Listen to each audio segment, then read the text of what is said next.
Okay guys, this is G the Jungle King here. I'm going to be giving a review of everything that has happened in Hunter x Hunter Chapter 379. Alright, so I just want to get this off the table. This was clearly a setup chapter.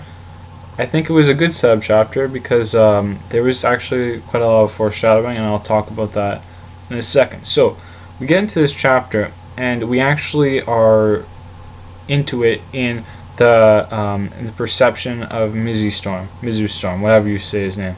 So basically, he is being told by who we think is an innocent person that was almost killed that Luzhny, the assassin, he was very preoccupied. He was about to kill her, but decided not to, and he was chased down and he escaped into the toilet. Now Cashew is the girl's name that is telling Mizu Storm this. She is working for the Healy family.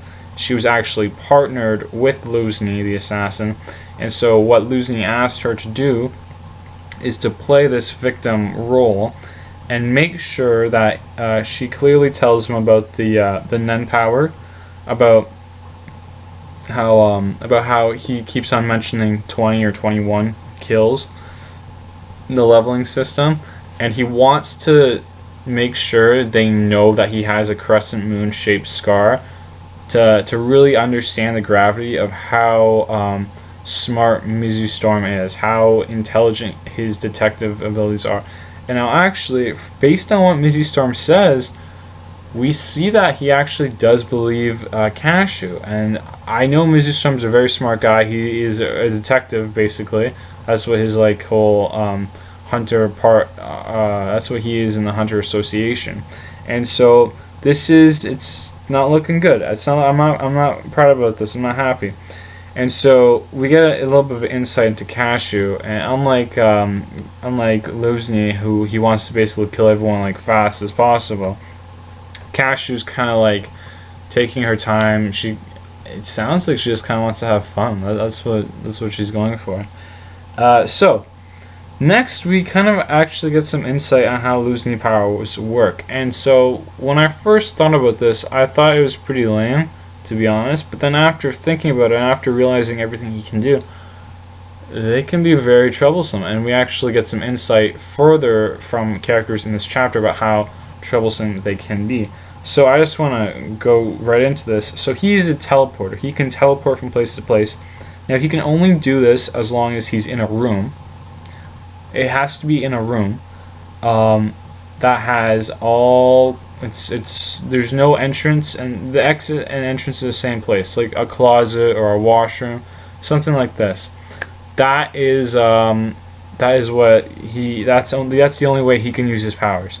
Those are the requirements.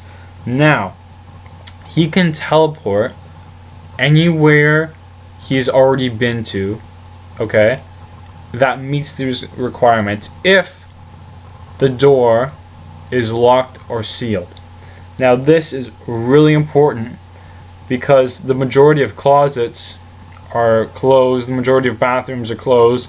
This is pretty smart if you think about it. Togashi, I like where you're going with this. I do. Now, when you think about this even further, you saw last chapter how he peeled open.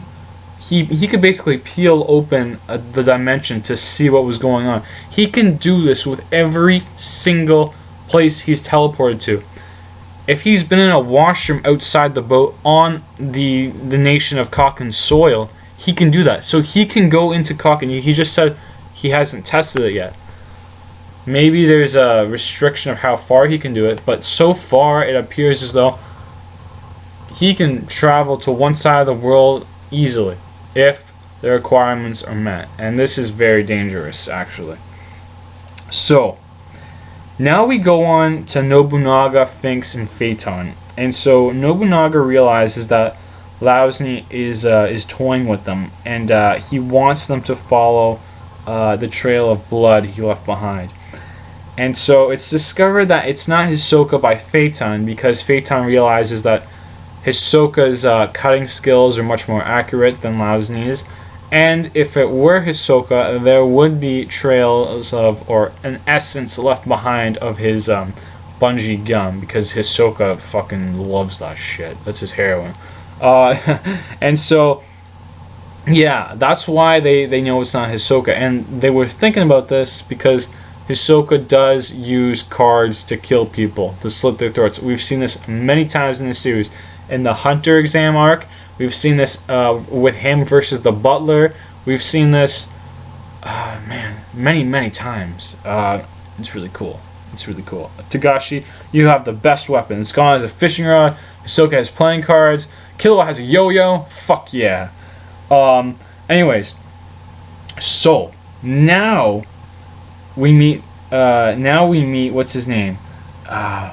Shit, I can't remember his name. Oh, it's Itaku, not Otaku. Itaku, or I think that's how you pronounce it. And he's talking with Franklin, and now pay attention very closely. He brings over a really nice steak. I was talking about this in my last video, how there's like the whole class system. He brings over this really nice steak. Franklin's sitting alone at the table eating crackers. He's clearly hungry. He brings this really nice steak, asks him a couple questions. He says, "Hey, Franklin, were you responsible for killing the guys in the storage unit?"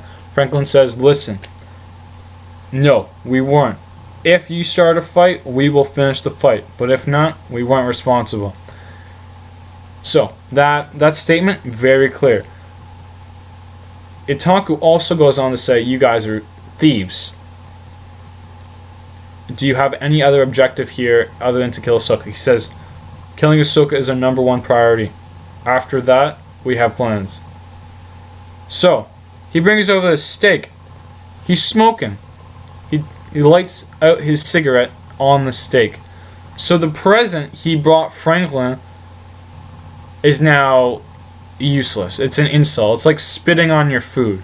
Spitting on spitting on your charity. That's what it's like. So, there is clearly tension between these people. They are not going to team up. And in fact, later on in the chapter, Okeni, who had countered them, who had countered Phaeton, Nobunaga, and Sphinx, that had led to this door that actually was the Char R family hideout when they followed the blood trail. He thought that they had killed his men. Now, when Itaku had messaged him by calling or the earpiece, whatever you call it, right? When he had messaged him, Okeni's whole perspective changed. He wanted to say sorry for saying these things. Like he's a very reasonable man. That's what we see in this chapter. I like Okeni for the Okeni for this. He's pretty reasonable. I like where Togashi's going, and so this thing I like about it is that I was just telling you guys how potentially scary Lausni's power can be.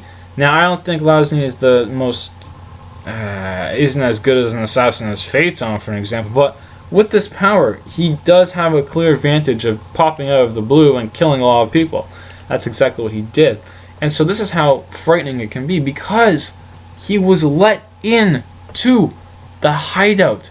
The hideout, which is more or less a confined space. One exit, one entrance, a closet, a washroom. That is the requirements. He was let into the Char R family's residence, the hideout, where the boss is. This is not good for Kenny. This is not good for Itaku. This is not good for Brock Yu. Our people have been saying broccoli. The translation I read said Brock Yu, so I'm just going to stick with that. Now, he says, "Let's team up." You already fucking know the Phantom Troop's not going to team up with these guys. You already know it. Chrollo said fuck no to the Rose Gang. Okay? Otaku just fucking... he unlit his cigarette in Franklin's steak he brought him. Fuck that shit. Fuck that shit. Oh, Kenny, I'm sorry, buddy, but you're not getting any help from the Phantom Troop. That's already been established. Yeah, so I thought this chapter was pretty good. I liked it. It wasn't as good as the other chapters in my opinion, but it was clearly a setup chapter.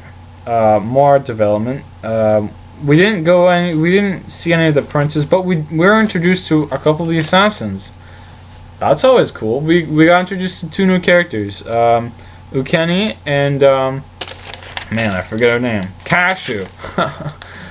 I love these fucking names, man. I love them. He's going for a food-based name. Anyways, guys, this is my chapter of 379. Alright, guys, this has been G the Jungle King, and I'll see you in the next chapter. Or if I make another theory. Probably will make another theory. So, guys, look out for that. Later.